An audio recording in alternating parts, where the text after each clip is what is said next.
Hi guys, आज मैं आप लोगों के साथ एक ट्रू स्टोरी शेयर करने लगी हूँ।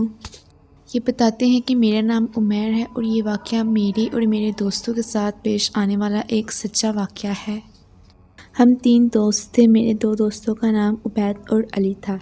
अली जो कि मेरा दोस्त भी था और साथ में मेरा कज़न भी था। ये आज से तकरीबन 5 साल पहले की बात है जब हमने 12th क्लास पास की थी।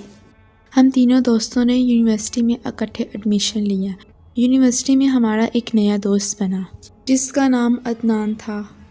हमारी दोस्ती को सिर्फ 6 महीने ही गुजरे थे कि हमारे नए दोस्त अदनान ने कहा कि हम जिन्नात को हासिल करते हैं। इसने बताया कि मेरे पास कुछ ऐसे कलमात हैं जिन्हें पढ़ने से जिन्नात हमारे काबू में आ सकते हैं। इसकी बात मजाक में लेते हुए ज़्यादा तवज्जो ना दी और पढ़ाई में मसरूफ़ रहा। बाकी मेरे दोनों दोस्त उबैद और अली इसके साथ मिल गए, लेकिन मेरे दोनों दोस्तों ने उसके साथ मिलकर बहुत बड़ी गलती कर ली, क्योंकि हमारे इस नए दोस्त अदनान ने जिन्नात को काबू करने की बजाय उन पर काला जादू करके उन्हें अपने बस में करने की कोशिश की और उनसे गलत काम करवाने की कोशिश की।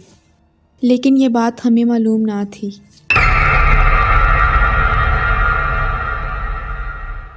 गर्मियों की छुट्टियां होने की वजह से मेरी पुप्पो की शादी थी।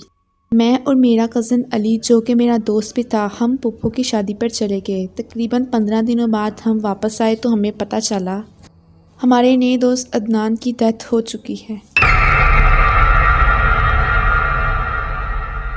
हम दोनों ये बात सुनकर बहुत ज़्यादा हैरान हुए कि अचानक उसकी डेथ कैसे हो सकती है, क्योंकि वो तो बिल्कुल सेहतमंद था। लेकिन जब हमने उबैद से इसके बारे में पूछा तो उबैद ने बताया कि जब आप लोग शादी पर चले गए थे तो पीछे से मैं और अदनान दोनों मिलकर वो कलमात वगैरह पढ़ा करते थे। लेकिन जब मेरे अंकल की डेथ हुई तो मुझे दूसरे शहर जाना पड़ा। पीछे से सिर्फ अदनान ही वो काम किया करता था। मैं भी 5 दिनों के बाद जब वापस आया तो अदनान की हालत बहुत ज़्यादा ख़राब हो चुकी थी। उसकी अम्मी ने बताया कि वो रात को उठकर कचरे से खाना खाया करता था।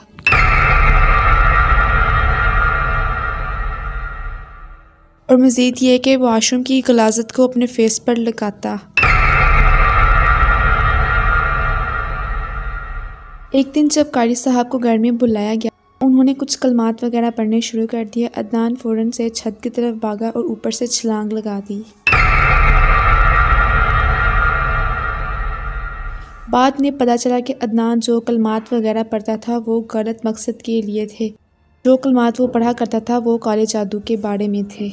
इसके बाद हम फ़ौरन से अदनान के घर गए और उसी कमरे में जाकर देखा जहाँ पर ये सब मिलकर कलमात वगैरह पढ़ा करते थे। उस कमरे के अंदर एक खिड़की थी। खिड़की का जैसे ही पर्दा हमने पीछे किया तो हम सब देखकर डर गए, क्योंकि इस खिड़की के ऊपर अजीब किस्म के धागे बंधे हुए थे।